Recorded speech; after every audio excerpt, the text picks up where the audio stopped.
Hey YouTube, it's Marida and welcome to another edition of the Nurse Lounge. Today we are actually in my office, and before I start clinicals today, I want to come and drop a few gems on you about documentation.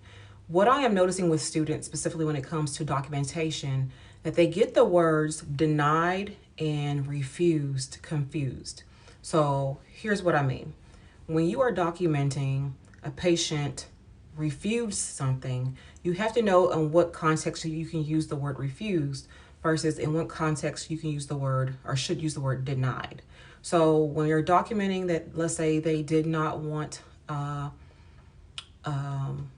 scheduled pain medication, or no, let's just say a scheduled medication. So let's just use Colace, something simple like Colace.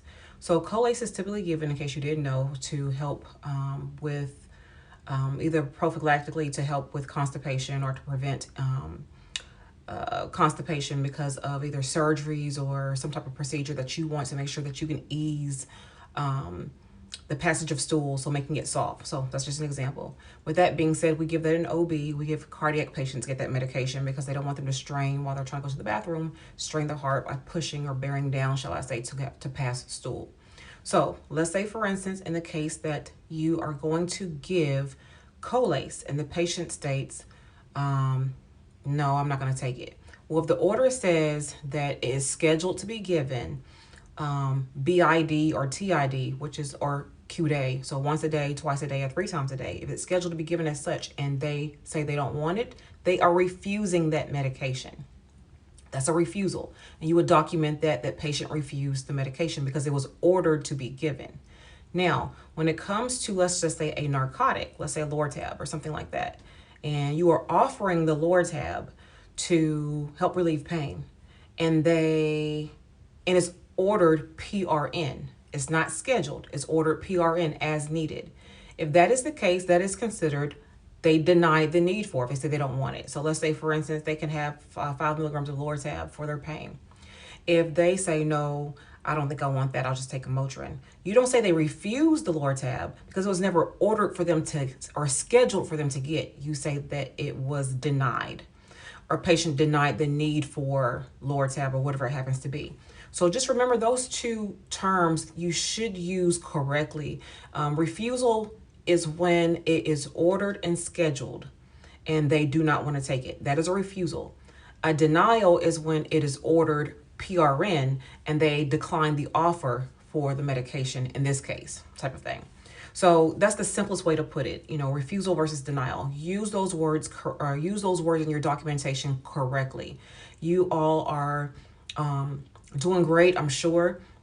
But if you ever had to go to court, you want to make sure you're documenting correctly and that things actually are sound and make sense. Because if you do not do that, a lawyer could come back and get you, okay, say, did they refuse this or did they deny it? Those are two different things. So do not use those words interchangeably. Those are two different things. Again, just to recap real quick, refusal is something that was ordered and scheduled. So like if they had a procedure, or maybe there was a in and out cath, as an example, maybe the doctor says we need to do an in and out cath because we need to get you ready for some type of procedure. It's ordered. So if it's ordered and the patient says no, that is a refusal. You document that it was a refusal, meaning that there was not an option. The doctor said this is what we're going to do because it's scheduled to be done so. That is a refusal. Options are when they are as needed and they say, no, I don't really need that, type of thing. Know the difference. All right, well, I have to go. I got to go do clinical today. This was just a short video on documentation, charting, refusal versus denied. You need to learn the difference and know how to use them. I will start implementing more documentation or charting elements into my videos here soon, so be mindful of that. Also, we are almost at 2,000 subscribers. As I promised you, when we get to 2,000 subscribers, we are going to start going live maybe every week or so, starting probably in about April. So I'm sure I have 2,000 by April because I'll be kind of done with teaching as much. So just be mindful of that. Definitely like, subscribe, share, comment so that we can get this channel up to 2K and we can start going live so I can answer your nursing questions. If you have questions that you want to ask between now and then, or you want me to do a video on something specific or in particular, then definitely comment that below and I will get that video up for you. Also keep in mind that if it's something that I have to research, it's going to take more time. I just don't put videos out just to put them out. I want to make sure I come to you with evidence-based research, if it is a research-based video. If it is just an opinion, then I still may need to do some research so I can actually formulate a educated opinion about whatever the topic happens to be. So that is it for now. Stay tuned for more videos, and until the next time, I will see you in the next video. Take care.